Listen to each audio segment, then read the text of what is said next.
Les batailles de succession se font de plus en plus féroces au sommet de l'État, ce qui pourrait plonger le Cameroun dans une crise institutionnelle sans précédent.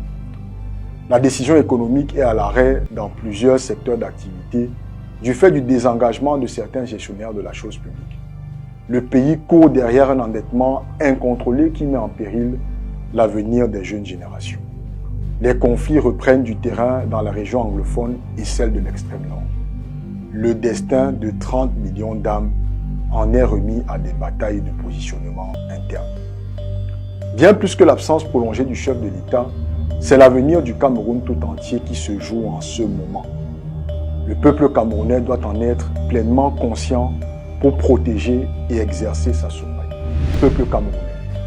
Les heures qui arrivent s'annoncent cruciales pour l'avenir de notre pays. Mais c'est aussi dans les moments de crise que se consolide la conscience patriotique. Choisissons-nous une fois de plus de nous laisser sacrifier notre avenir ou décidons-nous enfin d'assumer notre liberté.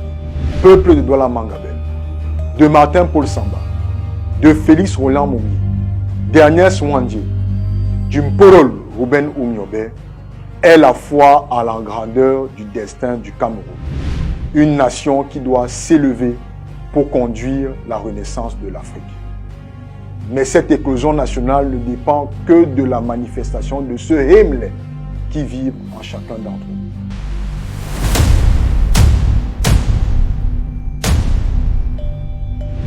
Mpodol, un seul mot et c'est toute une nation qui se dresse, le torse bombé, le regard rivé vers l'horizon. Boum Nebel, la pénombre de la grande forêt équatoriale, l'encerclement de la traque, le souffle court dans la nuit, et ce coup de feu assassin du 13 septembre 58. Tout le destin d'un peuple tient dans ce mot. Celui qui porte la parole des siens ne mendie le droit de parler à personne. Ruben Oumiobe ne s'est jamais couché. Il n'a jamais négocié sa conscience. Il a payé de son sang. Alors quand un nom choisit aujourd'hui d'arborer ce titre comme un flambeau, un Podol 237, ce n'est pas un vain costume. C'est une promesse sacrée. C'est une dette d'honneur qu'il choisit d'endosser devant l'histoire. Une nation qui doit s'élever pour conduire la renaissance de l'Afrique. Mais cette éclosion nationale ne dépend que de la manifestation de ce Hemley. Mais entendons-nous bien et faisons vibrer la vérité avant que le mensonge ne l'abîme. Le Hemley n'est pas le désordre, il n'est ni l'émeute aveugle, ni la casse, ni cette tentation lâche du chaos qu'on fait passer pour du courage.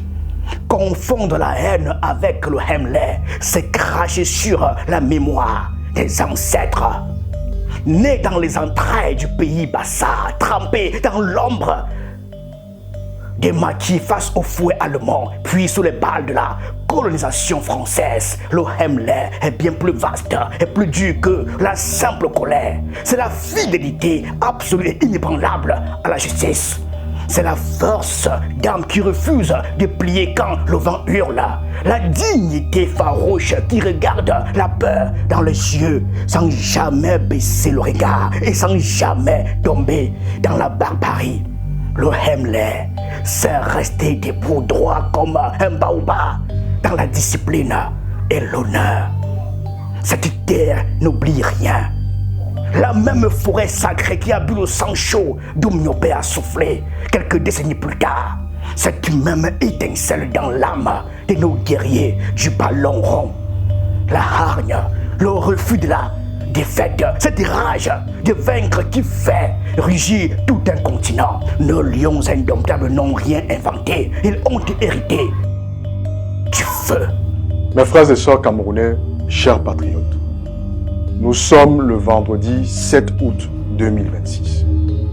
Depuis le 7 juin dernier, par un communiqué du cabinet civil de la présidence de la République, le peuple camerounais a été informé du départ du président Paul Biya pour un court séjour privé en Europe. Depuis hier, cela fait donc 60 jours que le chef de l'État est absent du territoire national. Le Hemley ne s'agenouille devant aucun homme. Il ne sait aucun maître, ne baisse aucune main. Il s'incline devant un seul autel, celui du droit et de la justice. C'est précisément là que réside la gravité de ce qui se joue aujourd'hui. Le pays qui a forgé ce mot se retrouve suspendu à un silence de plus de 2 mois. Un chef d'État hors du territoire, sans parole publique, sans image, sans explication à la hauteur des enjeux. La version officielle parle d'un séjour privé. Mais en politique, le vide n'est jamais neutre. Il se remplit aussitôt des spéculations, de manœuvres d'appareil et d'une forme d'accoutumance plus grave encore. Une nation qui laisse un tel vide s'installer sans poser de questions finies, sans s'en rendre compte, pas abandonner une part de sa souveraineté, dit-on. C'est ce vide précis qu'Hiram Yodi refuse d'accepter avec une constance qui mérite d'être regardée avec sérénité et rigueur. Son alerte ne date pas d'autre. Dès le mois de mai, lorsque la révision constitutionnelle a instauré un poste de vice-président, nommé et non élu, Hiram Yodi soulignait déjà ce qu'il considérait comme une dérive. La possibilité d'une succession désignée en dehors des urnes en cas de vacances du pouvoir. Il posait alors la question fondamentale que beaucoup préféraient ignorer. Quelle légitimité aurait un homme non choisi par les Camerounais pour assumer la magistrature suprême? Il l'avait affirmé sans détour. Je cite, la souveraineté du peuple allait de nouveau être violée. Ce n'était ni de l'agitation ni une posture, c'était une analyse lucide posée avant même que la réalité ne vienne lui donner. Car si la constitution du Cameroun n'a fixé aucune limite légale pour les séjours du président de la République à l'étranger, jamais le président Paul Biya ne se sera absenté pour une durée aussi longue. Le manque d'informations sur la nature de ce court séjour qui se prolonge avec inquiétude alimente toutes sortes de rumeurs sur l'état de santé du président avec les risques conséquents d'instabilité au sommet de notre État. Le 14 avril 2026, le président Paul Biya a promulgué la loi numéro 2026/002 qui institue le poste de vice-président en République du Cameroun. Cette loi qui avait été préalablement adopté par le Parlement réuni en congrès le 4 avril 2026, fait du vice-président le successeur constitutionnel du président de la République en cas de vacance du pouvoir. Le parti au pouvoir a par ailleurs défendu cette réforme sous l'argument du renforcement de la stabilité de l'exécutif. Et pourtant, plus de 3 mois après la promulgation de cette loi, le président de la République n'a toujours pas procédé à la nomination de son vice-président. Le 7 août, l'ingénieur diplômé de Polytech, devenu la voix et la tête pensante du MP3, n'a cédé à aucune impulsion. Hiram Yodi n'a fait que dérouler avec la rigueur d'un scientifique la suite logique de son analyse. Face au mutisme du sommet et à l'immobilisme des institutions, il faut actionner les leviers que la République elle-même a prévus. Si le silence s'étire sans réponse, alors le Conseil constitutionnel doit être comptable de son rôle et l'Assemblée nationale, en tant que voix du peuple, doit être mise face à ses responsabilités pour l'y contraindre.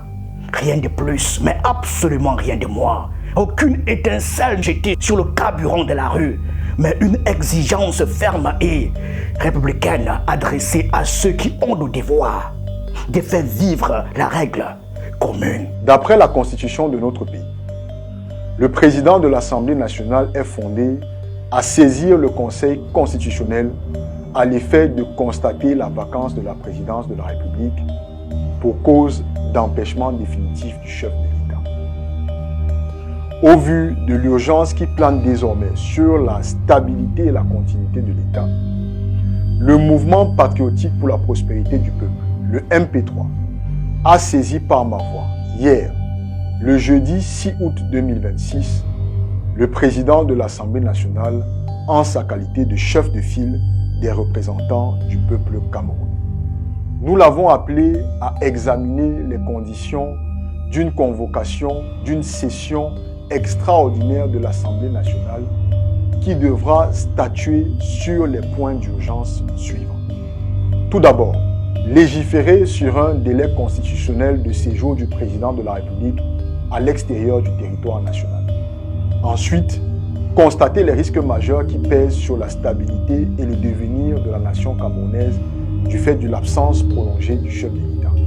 Enfin, obtenir des députés de la nation un mandat pour saisir le Conseil constitutionnel afin qu'il examine et constate la vacance de la présidence de la République pour cause d'empêchement définitif du chef de l'État. Cette démarche s'inscrit dans une filiation historique majeure. En 1949, un visionnaire à la poigne d'acier, Kwame Nkrumah, menait le Ghana vers la liberté sans jamais abandonner le terrain du droit. Il avait baptisé cette doctrine l'action positive, la mobilisation méthodique de toutes les voies légales et constitutionnelles pour acculer un pouvoir pétrifié à sortir de son mutisme. Pétition, saisine d'instances, pression citoyenne organisée. Jamais l'aventure à aveugle, jamais le désordre érigé en stratégie. Kwame Nkrumah avait tranché avec cette clarté propre aux bâtisseurs d'État. Briser les règles est la solution de la facilité. Les contraindre à s'appliquer jusqu'au bout exige un courage bien plus grand. C'est cette tradition-là qui Ramyodi remet au cœur du débat public, celle des esprits bâtisseurs qui refusent le romantisme des ruines et savent qu'une légalité poussée au bout des sons, l'exigence est bien plus redoutable pour l'arbitraire que n'importe quelle agitation stérile. Mes frères et sœurs camerounais, chers patriotes, notre Constitution permet également de convoquer le Parlement en session extraordinaire à la demande du tiers des députés.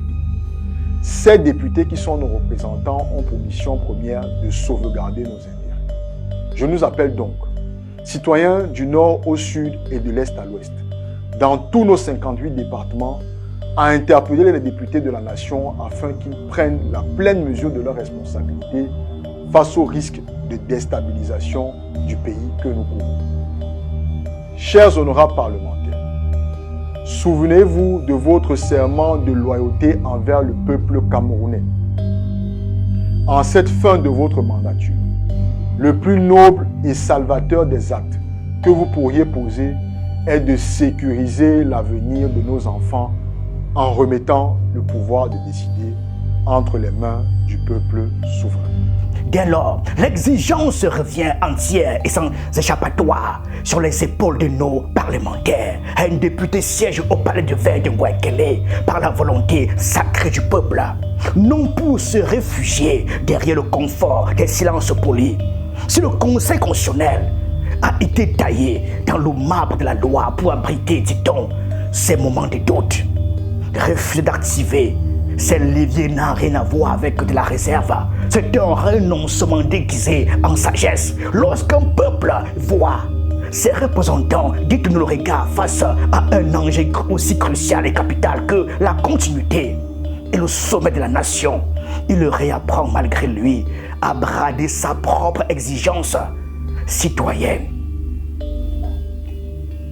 Ne travestissons rien car CDA, l'amalgame serait ici la plus impardonnable des désertions. Le patriotisme authentique n'a jamais été le culte aveugle d'un visage ou d'un nom. Il est l'attachement viscéral et intransigeant à la nation elle-même, à la majesté de ses institutions, à sa souveraineté, à sa mémoire, au-dessus de tout individu, fut-il aux affaires depuis plus de 4 décennies. Ruben Oumioben ne s'est pas battu pour ériger un trône ou fabriquer des idoles. Il s'est sacrifié pour que le Camerounais cesse d'être un sujet pour devenir l'unique maître de son destin. Faire croire que la fidélité à un homme équivaut à l'amour de la patrie reste la plus vieille illusion des pouvoirs qui s'éternisent. Le Hemley ne succombe jamais à ses vertiges. C'est précisément pour cela qu'il rejette la violence brute. Il se retranche dans le droit. inébranlable et lucide, opposant la force tranquille de la légitimité aux tempêtes passagères. À la veille de la journée de commémoration symbolique du 8 août, peuple de Douala Mangabel, de Martin Paul Samba, de Félix Roland Moumi, d'Ernest Ouandie, du Mporol Ruben Oumiobe, est la foi à la grandeur du destin du Cameroun, une nation qui doit s'élever pour conduire la renaissance de l'Afrique. Mais cette éclosion nationale ne dépend que de la manifestation de ce Hemley qui vibre en chacun d'entre nous. Tenons-nous donc prêts à défendre la République et ses lois, afin que s'ouvre enfin l'ère de justice, de puissance et de prospérité partagée qui a été annoncée par les pères fondateurs. Les temps tant attendus sont là et nous devons plus que jamais rester lucides et concentrés. Au peuple le pouvoir, au peuple la gloire, au peuple la victoire. C'est notre moment. L'initiative portée par le président du MP3 déborde sa seule personne. Elle vient rafraîchir les mémoires et rappeler que nos textes fondateurs ne sont pas de simples ornements des bibliothèques, que l'absence de mots n'est jamais un hasard et qu'un grand peuple a le droit d'exiger la clarté au sommet de son État en empruntant scrupuleusement les voies que sa propre république s'est choisie. Le Hemley n'est pas une incantation pour meeting, et encore moins un appel aux affrontements. C'est un héritage d'honneur et de sang, trempé dans la résistance perpétuée sur les terrains où nos lions font résonner l'orgueil national et réinventé aujourd'hui par ceux qui choisissent la voie la plus ardue, celle du droit. Garder la tête haute sans jamais dévier d'un millimètre. Le Hemley n'attend pas de feu vert, il ne réclame pas le désordre, il s'impose avec gravité dans les formes de la République. Et c'est ainsi qu'un peuple reste debout. Merci.